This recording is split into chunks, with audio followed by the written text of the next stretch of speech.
Students, आज हम discuss करने वाले हैं डिटर्मिनेंट्स। हम ऑलरेडी मैट्रिसेस डिस्कस कर चुके हैं। क्या थी matrices? Numbers arrange in the form of rows and columns. Matrices हमने लर्न किए डिफरेंट डिफरेंट टाइप की, square matrix, row matrix. Matrix can not be reduce. हम बहुत सारे ऑपरेशंस जरूर कर रहे थे लेकिन मैट्रिक्स रिड्यूस नहीं होते थे। अब जो हम लर्न करने वाले हैं डिटर्मिनेंट। अब डिटर्मिनेंट क्या है? समथिंग सेम उसी तरह से numbers arrange rows and columns में, but determinant can be reduced, or rather I'll say determinant is actually a number only. अब क्या है determinant? कैसे? Determinant is actually a number associated to a square matrix. Very important, बहुत ध्यान से समझेंगे। Determinant is just a number associated to a square matrix, उसे कहते हैं determinants। अब कैसे, इसका क्या मीनिंग होगा? लेट अस से सपोज मैं एक मैट्रिक्स ए लेती हूँ। Let us take it as 2x2 matrix. Matrix ऐसे लिखते थे ना, याद है ना? ओके, 2 3 1 5, ये 2x2 मैट्रिक्स है। अब इससे एसोसिएटेड जो हमारा डिटर्मिनेंट होगा उसको कैसे लिखते हैं? That is written like this. This is determinant A, this is not modulus A. बहुत ध्यान देंगे, ये मॉड ए नहीं है, ये डिटर्मिनेंट ए है। तो डिटर्मिनेंट ए क्या हो जाता है? एलिमेंट्स भी जो ऐसे आ जाते हैं, 2 3 1 5, ये एलिमेंट्स अब ऐसे लिखते हैं हम इस तरह से।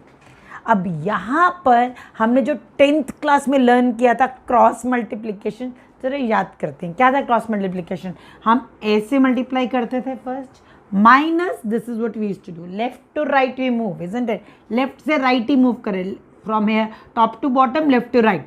2 into 5 यानी इसका determinant A is actually 2 into 5 minus 1 into 3। ये डिटर्मिनेंट ए हो जाएगा। That becomes how much? 10 - 3 7। कोई ज़रूरी नहीं है कि हमेशा पॉजिटिव ही रहेगा या इंटीग्रल वैल्यू आएगी, नेचुरल नंबर आएगा, ऐसा कुछ नहीं है। You can have a negative, you can have any, यानी it can be any real number. जिस फॉर्म में नंबर्स यहाँ गिवन है, यानी रियल वैल्यूड फंक्शन जैसे हमने डिस्कस किया था, तो यहाँ पे भी एक रियल नंबर मिलेगा मुझे। That is so determinant is actually a number associated to a square matrix, only square, यानी सिर्फ और सिर्फ square matrices have a determinant, no rectangular matrix can have a determinant, ये याद रखेंगे। ओके, अब you may think that ma'am square matrix का determinant 2x2, fine, समझ में आ गया। what about 1x1? अगर 1x1 होता तो क्या होता? एक और एग्जाम्पल लेके देखते हैं। सपोज मैट्रिक्स हम बी डिफाइन कर लेते हैं। सपोज मैट्रिक्स बी अगर 1x1 है तो क्या मीनिंग हो? 1x1 मतलब एक ही एलिमेंट, लेट अस से सपोज -6 है।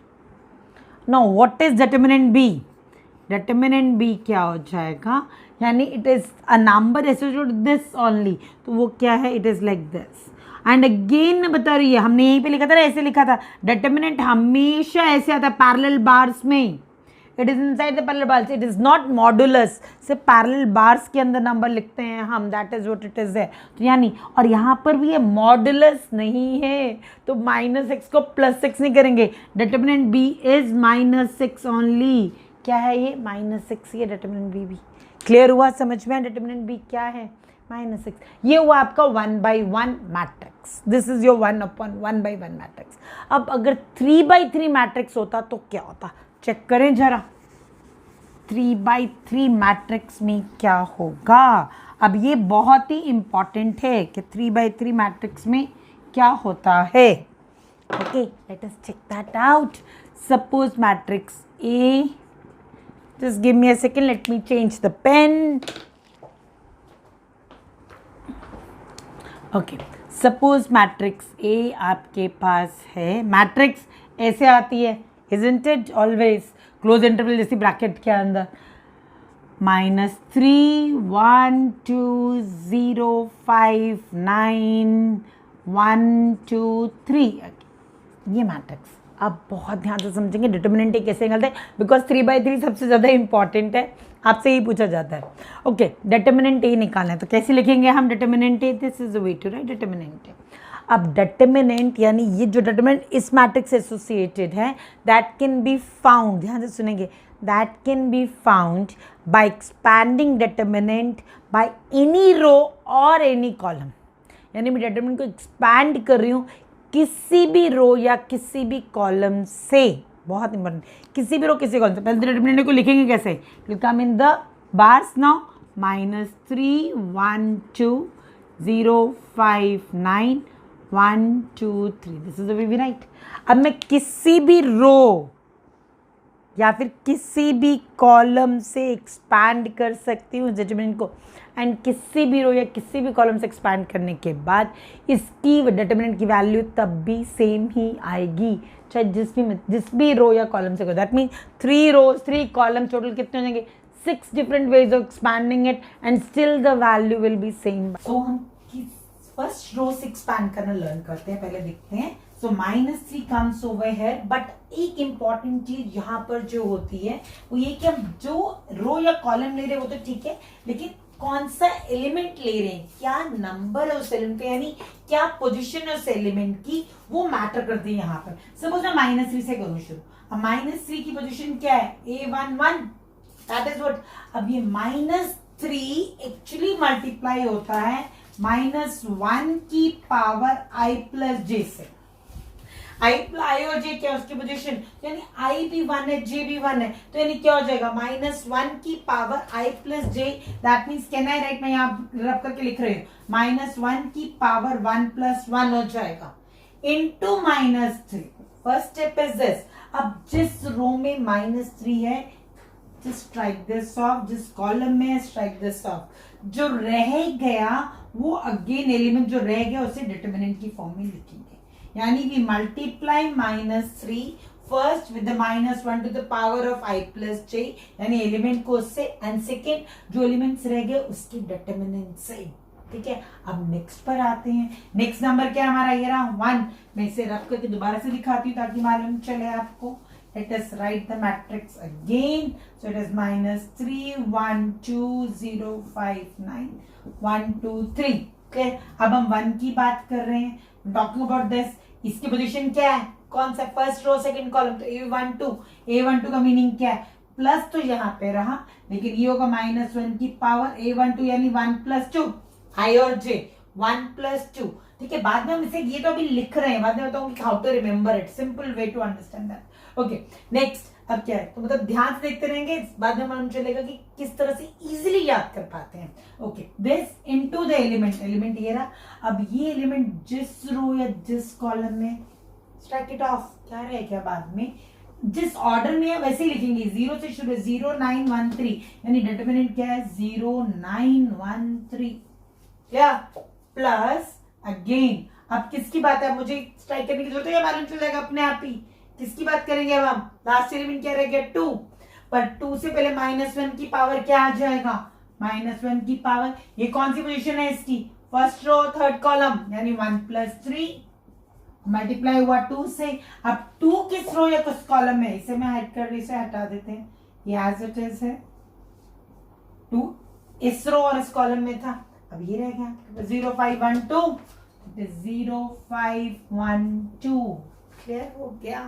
अब क्या होगा, डिटरमिनेंट यहां निकाल देते हैं हम, डिटरमिनेंट इक्वल्स टू -1 की पावर 1 + 1, इवन नंबर, -1 की पावर तो क्या रहेगा +1 एज इट इज, सिर्फ -3 है बाहर, यहाँ पे -3, और ये मल्टीप्लाई कैसे, लेफ्ट टू राइट, ऊपर से नीचे, 5 × 3 15, 15 - 18, फाइन। नेक्स्ट वाला -1 की पावर ऑड, तो -1 इंटू 1 करेंगे तो भी -1, यानी यहाँ पर प्लस इंटू -1, फर्स्ट ये प्लस है, ये -1 एज इट इज, ये क्या हो जाएगा 0 - 9।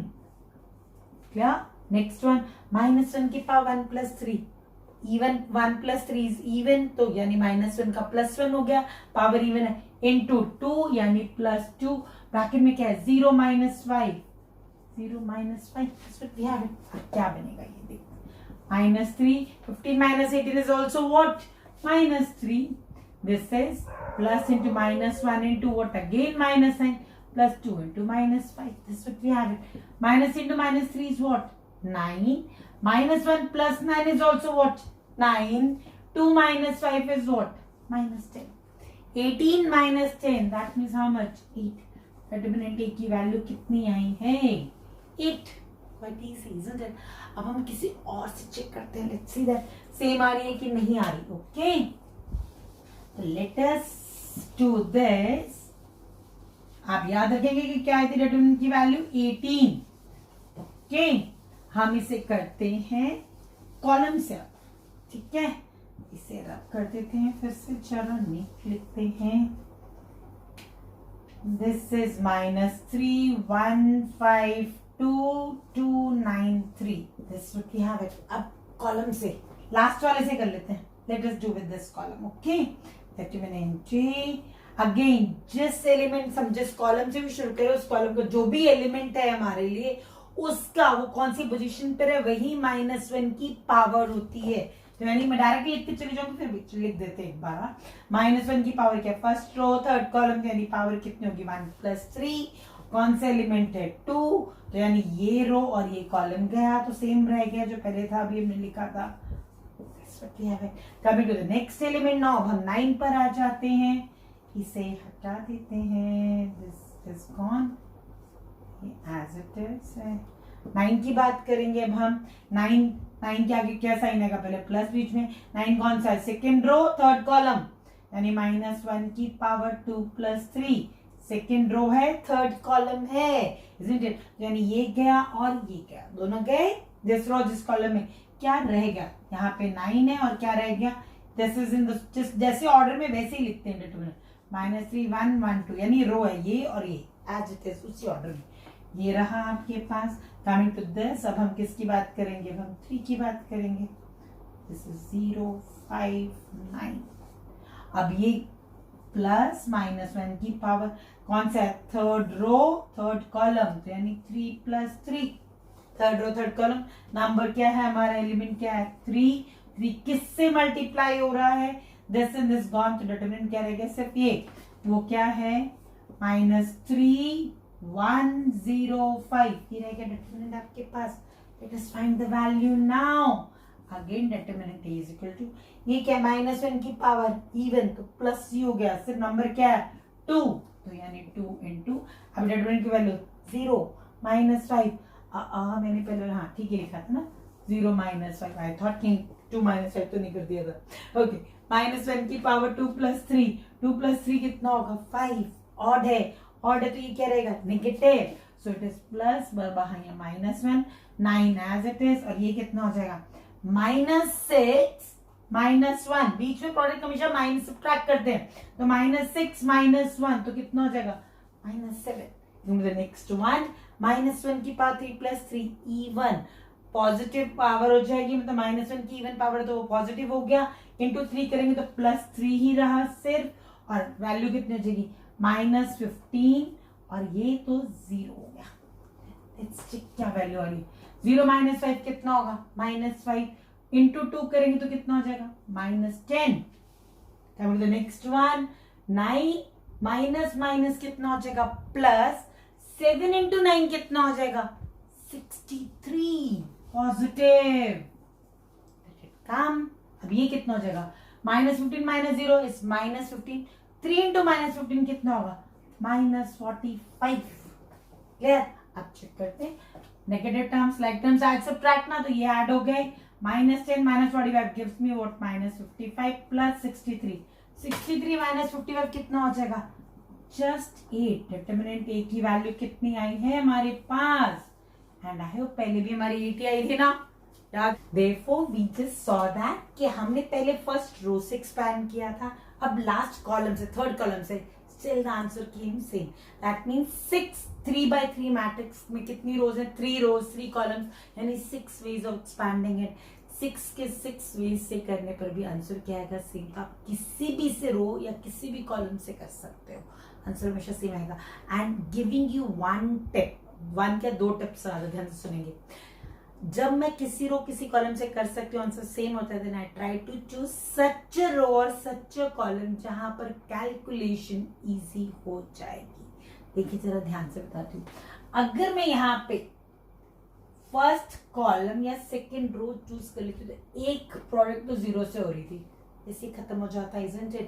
यानी एक पार्ट तो कैलकुलेट ही नहीं करना पड़ता, 2 पार्ट को ही कैलकुलेट करके आंसर निकालना पड़ता, थोड़ा सा इजी हो जाता।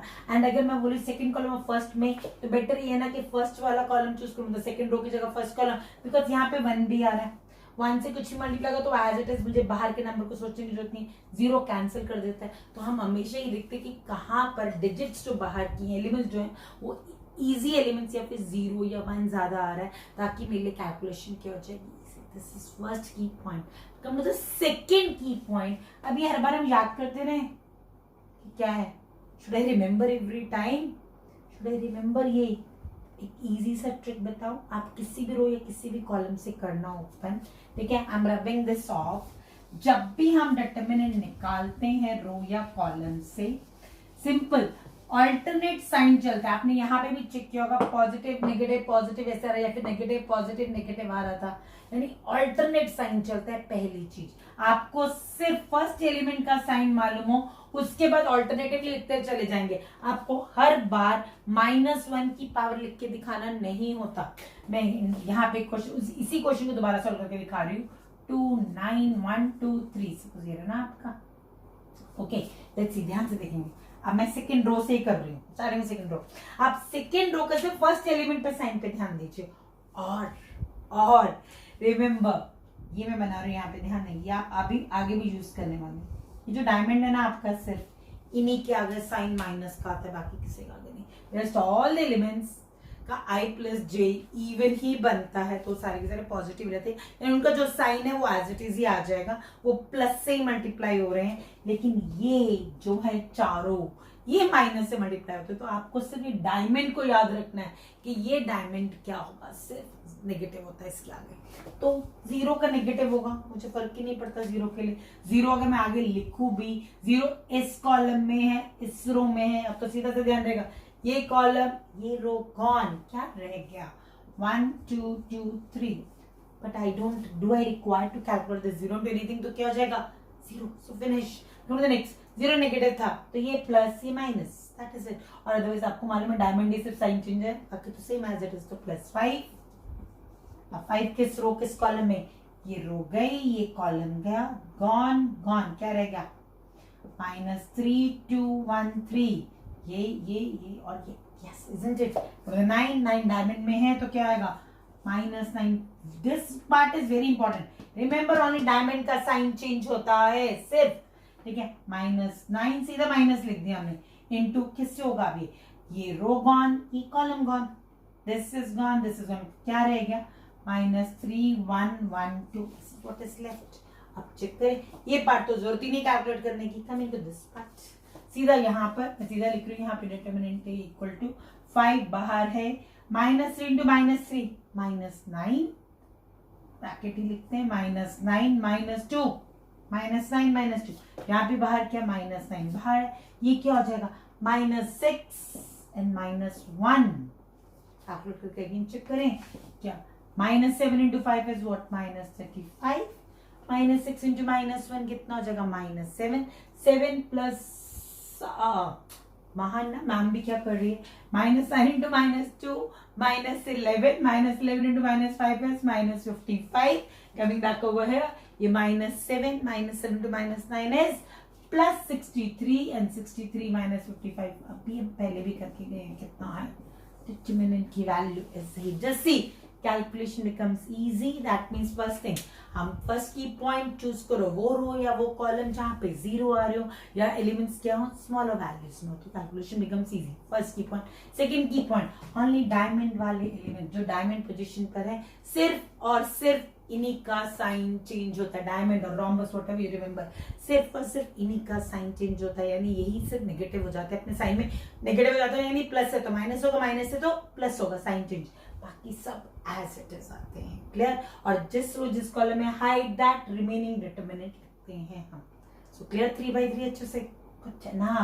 अब इसी के ऊपर आप आपकी फर्स्ट एक्सरसाइज में क्वेश्चंस दिए हुए हैं जो आपने फाइंड करने हैं, सॉल्व करने।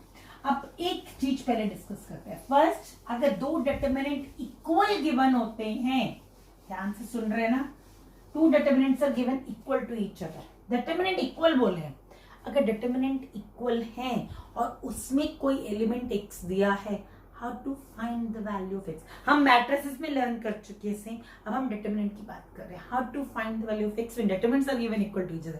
फर्स्ट क्वेश्चन इज, सेकंड इस डिटरमिनेंट की एप्लीकेशन क्या है, कहाँ अप्लाई कर रहे हैं हम इनको, where are we applying this. Cross multiplication से कुछ ध्यान में आना चाहिए, हमने लीनियर इक्वेशन सॉल्व करना सीखी थी उससे, वो मेथड हमारा 10th क्लास में लीनियर इक्वेशन में था, अलजेब्रिक मेथड में एक मेथड था cross multiplication, that means linear equations को सॉल्व करने के लिए।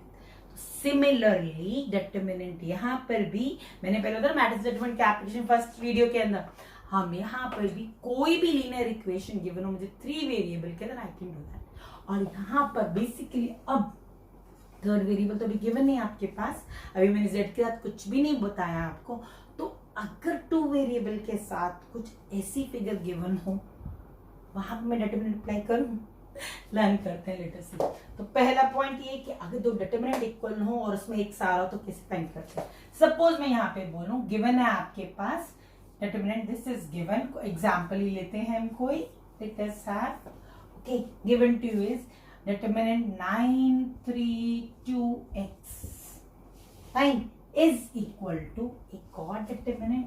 Let us write it over here, 1 5 7 9. Now look at the elements carefully. कोई भी एलिमेंट correspondingly सेम नहीं है, कोई भी सेम नहीं है। This is what is very important determinants. Corresponding elements need not be same or being, मतलब वो है नहीं है फर्क ही नहीं पड़ता, we do not bother on that। क्योंकि determinant actually क्या, determinant is actually just a number, reduce होके जो number आता है वो इक्वल होना चाहिए, that is what two determinants equal means। इसका determinant और इसका determinant that must come equal। Elements क्या है मुझे कोई फर्क नहीं पड़ता, तभी एलिमेंट्स इससे अलग से लेता, क्या ये ध्यान में रखें। अब मल्टीप्लाई इसका यानी डिटरमिनेंट फाइंड करें, इसका क्या हो जाएगा 9x minus 6, this is what we have it, ये इसका डिटरमिनेंट क्लियर, इक्वल टू इसका डिटरमिनेंट क्या हो जाएगा 9 minus 35, 1 into 9 minus 7 into 5 clear. अब ये क्या हो जाएगा 9x minus 6 इक्वल टू, अभी लीनियर इक्वेशन में मैंने एक 1 वेरिएबल के अंदर सॉल्व कर सकते हैं ना, 9 minus 35 कितना हो जाएगा -26, ये -6 भी कहाँ जाएगा उधर, यानी 9x is equal to 6 minus 26, that is how much -20, और x की वैल्यू कितनी हो जाएगी -20/9। x पॉजिटिव है नेगेटिव है कोई भी रियल नंबर आ सकता है, ये हुई x की वैल्यू। क्लियर, समझ में आया अच्छे से, पढ़ो ठीक है। एक और एग्जांपल लेते हैं, लेट्स सी दैट क्या बताते हैं आप, तब कर दूं, टेक वन मोर, से लेते हैं हम, this is example number 2, that was 1, okay, x1 to x, x1 to x, okay, यहाँ लिखते हैं हम, suppose 3 1 2 4, क्या लग रहा है कि वैसे लग रहा है 1 1 2 2 तो x3 x4, x3 भी x4 भी है, आप ही बता के कितने पहले एग्जाम्पल में, कोई फर्क नहीं पड़ता कॉरेस्पॉन्डिंग एलिमेंट्स इक्वल है या नहीं है। डिटरमिनेंट इक्वल होने का मतलब है डिटरमिनेंट की वैल्यूज इक्वल होना, यानी आफ्टर एक्सपैंडिंग जो नंबर आ रहा है डिटरमिनेंट का वो इक्वल होना चाहिए, so we do not bother, ठीक है। तो आप इसका डिटरमिनेंट फाइंड कीजिए, वो कितना हो जाएगा x² - 2, x² - 2, यहाँ पे कितना हो जाएगा 12 - 2, clear, that is x² - 2 is equal to 10, और मैं डायरेक्टली सॉल्व भी कर देता, ये उधर चला गया तो कितना हो गया 12। अब x की वैल्यू क्या है, दैट इज √12, यहाँ स्क्वायर है √12, अगर हम जब खुद ले रहे हैं स्क्वायर रूट वहां पर तो नंबर कैन बी पॉजिटिव और नेगेटिव बोथ, क्योंकि रियल नंबर है तो प्लस या माइनस कुछ भी हो सकता है, तो इट बिकम +-√12, +-√12, और वो वैल्यू कितनी होती है, that mean this implies that x की वैल्यू हो जाएगी +-2√3, पॉजिटिव 2√3 भी नेगेटिव 2√3 भी, कुछ भी हो सकता है, x +2√3 या -2√3, दोनों के लिए दोनों डिटरमिनेंट क्या रहेंगे इक्वल, यानी डिटरमिनेंट में यानी कॉरेस्पॉन्डिंग एसोसिएटेड वैल्यू है वो इक्वल आनी चाहिए, associated number must come equal, ना कि corresponding elements. This is a very important point, ठीक है, clear with this, good enough. चलिए अब हम एप्लीकेशन फटाफट देखते हैं। सबसे ज्यादा मैथ्स में अभी हम लीनियर इक्वेशन सॉल्व करना भी लर्न करेंगे इसी से, जो 6 मार्क में आता है हमारा question. Okay, and next one जो इसकी एप्लीकेशन होती है, अगर कोई 3 पॉइंट्स मुझे गिवन है प्लेन पर, यहाँ पर, अब मुझे पता करना है वो तीनों के तीनों पॉइंट ट्रायंगल फॉर्म कर रहे हैं या नहीं कर रहे। 3 पॉइंट्स, जस्ट ध्यान देंगे, ये 3 points they are forming a triangle ना, yes, third point suppose here. Okay, let us have this. Are they forming a triangle? अगर 3 पॉइंट्स एक ही लाइन पे लाई करते हैं, कोई भी 3 points which lie on a single line or straight line, they never form a triangle. That means if the points are collinear, 3 points lying on a straight line means क्या points क्या है? Collinear, lying on the same line. If the points are collinear, they can never form a triangle. अगर triangle नहीं बन रहा, दिख ही नहीं रहा, तो उस ट्रायंगल का एरिया क्या हो जाएगा? 0, क्योंकि triangle does not exist. Area है कहाँ? यहाँ पे एरिया है ना, ये रहा ट्रायंगल का एरिया, तो कुछ ना कुछ वैल्यू तो आएगी। यहाँ पे एरिया, ट्रायंगल ही नहीं है तो एरिया क्या है उसका? यानी triangle form by these 3 collinear points equal to क्या होता है? 0।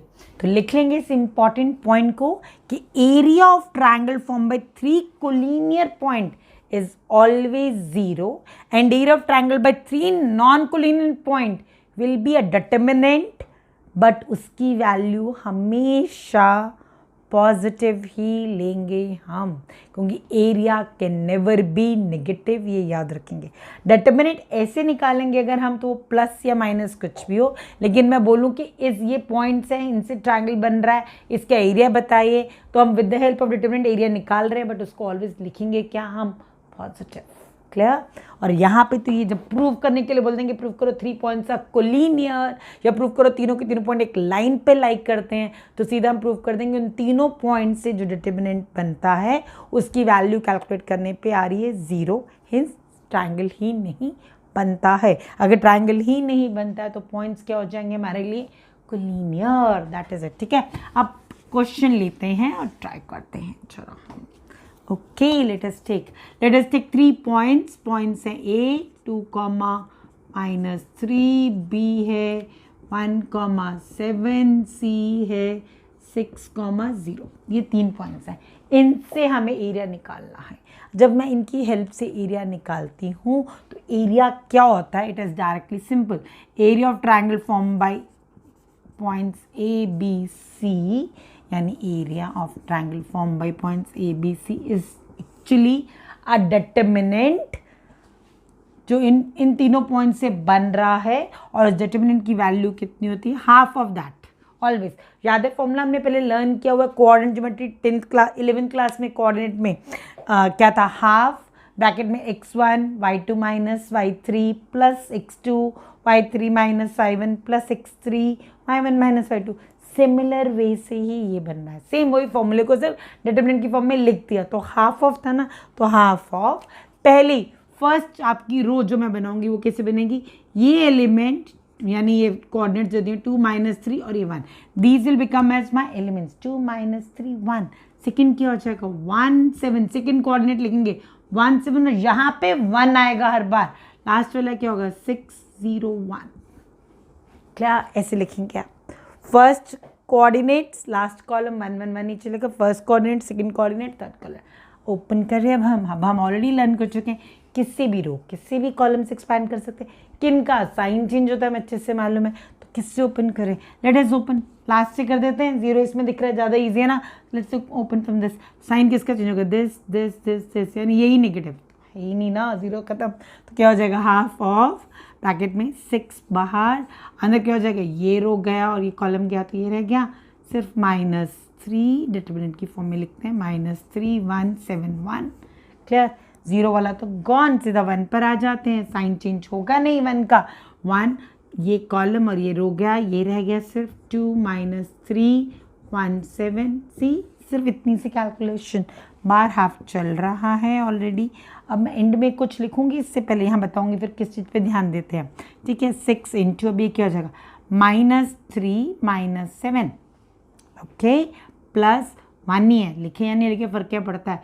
14 माइनस यानी प्लस हो जाएगा, दिस इज 14 + 3 क्या हो जाएगा, this becomes, it is half of, क्या हो जाएगा, -3 -7 कितना होगा, -10, -10 इंटू 6 यानी -60, 14 + 3 कितना होगा, 17, 17 इंटू 1 ही था बाहर, हो तो 17 ही रहा, यानी -60 + 17, -60 + 17 कितना हो जाएगा मेरे लिए, -43, और बाहर हाफ है तो divide by 2। But can area be negative, हम ट्रायंगल का एरिया निकाल रहे हैं, वो तो कभी नेगेटिव आएगा नहीं। अगर ये माइनस में आती है तो हम क्या करते हैं, we then we put mod, अभी डिटरमिनेंट नहीं है, ये मॉड्यूलस है टू मेक इट पॉजिटिव, तो यानी कितना हो जाएगा 43/2, और एरिया है तो एरिया की यूनिट भी आएगी, क्या यूनिट आएगी, स्क्वायर यूनिट्स, क्या यूनिट आएगी एरिया की, स्क्वायर यूनिट्स, 43/2 स्क्वायर यूनिट। अब हम एक और क्वेश्चन डिस्कस करते हैं, जल्दी से एक और एग्जाम्पल लेते हैं जिसमें पॉइंट्स कोलिनियर हैं सपोज, ठीक है, लेट अस हैव इट, इसी वे से करते हैं।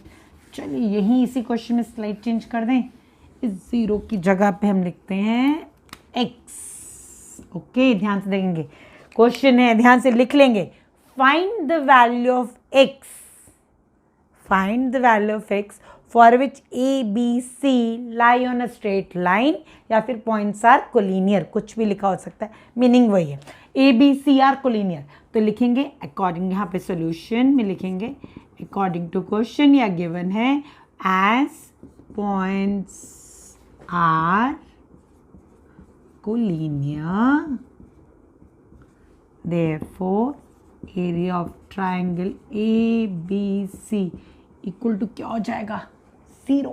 अब यानी कि एरिया ऑफ ट्रायंगल ABC अभी हमने कैसे निकालता, क्या किया था, हाफ डिटरमिनेंट, फर्स्ट कोऑर्डिनेट हमारा ऐसे आएगा और last column 1 1 1, second coordinate 1 7, this is 1 6 x, this is 1, equal to क्या हो जाएगा हमारे लिए, 0। अब यहाँ सीधा वहाँ चला गया, 0 से मल्टीप्लाई, खत्म, यानी डिटरमिनेंट ही तो रह गया, सिर्फ एक्सपैंड कर दें किसी भी रो किसी भी कॉलम से। चलिए फर्स्ट से ही करते हैं हम, क्या हो जाएगा, 2 बाहर, क्या आएगा, यानी 7 - x, सीधा लिख रही हूँ मैं डायरेक्टली, अब ये इससे मल्टीप्लाई, इससे मल्टीप्लाई, अब तो मालूम चल गया ना, ये डिटरमिनेंट रह गया, 2 ये रो गया और ये कॉलम गया, तो ये रह गया, सीधा मल्टीप्लाई कर दे, 7 × 1 - x × 1, 7 - x, ये हमारा रोम्बस पर आ रहा है, साइन चेंज होगा, -3 था, साइन चेंज होकर क्या बन जाएगा, +3, ध्यान देना है, साइन चेंज होना है सिर्फ, ठीक है, +3, ये कॉलम गया, ये रो गई, क्या रह गया, 1 1 6 1, ये कॉलम गॉन, ये रो गॉन, तो 1 1 6 1, आप रफ में लिख सकते हो ऐसे, हम मल्टीप्लाई कर दीजिए, 1 - 6, यहाँ पे लिखिए 1 - 6, क्योंकि लर्न तो ऐसे ही करना ना अल्टीमेटली हमने फटाफट, इसलिए ठीक है, लास्ट वाला कमिंग टू 1, कोई साइन चेंज नहीं है, +1, अब ये कॉलम और ये रो गया तो यही रह गया ना, सिर्फ ये तो ईजी दिख रहा है, and it is 1 × x - 6 × 7, that is 42, clear, equal to क्या चल रहा है आपके लिए, 0, ये पूरा this complete is equal to 0, क्या बन जाएगा, फटाफट कैलकुलेट कर रहे हैं, यानी this becomes as 2 × 7, that is 14 - 2x, 1 - 6 कितना होगा, -5, -5 + 3 कितना होगा, -15, और ये ब्रैकेट जस्ट ओपन हो जाएगी, x - 42 equal to 0, again x की टर्म एक साथ, -2x + 6 कितना देगा मुझे, I am doing it over here, it become -6, -2x + 6 -6, क्या करेगा, 14 - 15 - 42, 14 - 15 इज -1, -1 - 42 इज -43, और इक्वल टू में क्या चल रहा है आपके लिए, 0, इट्स इक्वल टू 0, तो यानी क्या हो जाएगा, take this to this side, -6 = 43, और x की वैल्यू कितनी आ रही है, -43, x कैन कम एनीथिंग, याद रखेंगे, x प्लस या माइनस कुछ भी हो सकता है, वो वर्टेक्स है सिर्फ, यानी वो एक मेरे लिए चाहे मतलब कोऑर्डिनेट है, उसका पॉइंट है, एब्सिसा या आपके लिए ऑर्डिनेट है, वो भी एक कोऑर्डिनेट है सिर्फ वहाँ पर, तो x की वैल्यू कितनी आ रही है, -43, x can take any value, सिर्फ आपने क्या याद में रखना, ये क्या होना चाहिए, 0, because points are collinear. So I hope this part of application determinant is clear to you. अब आप इसकी हेल्प से एक्सरसाइज 4.1 के questions and few questions of exercise 4.3 कर सकते हैं। Rest will be discussing in the next video. Okay, bye.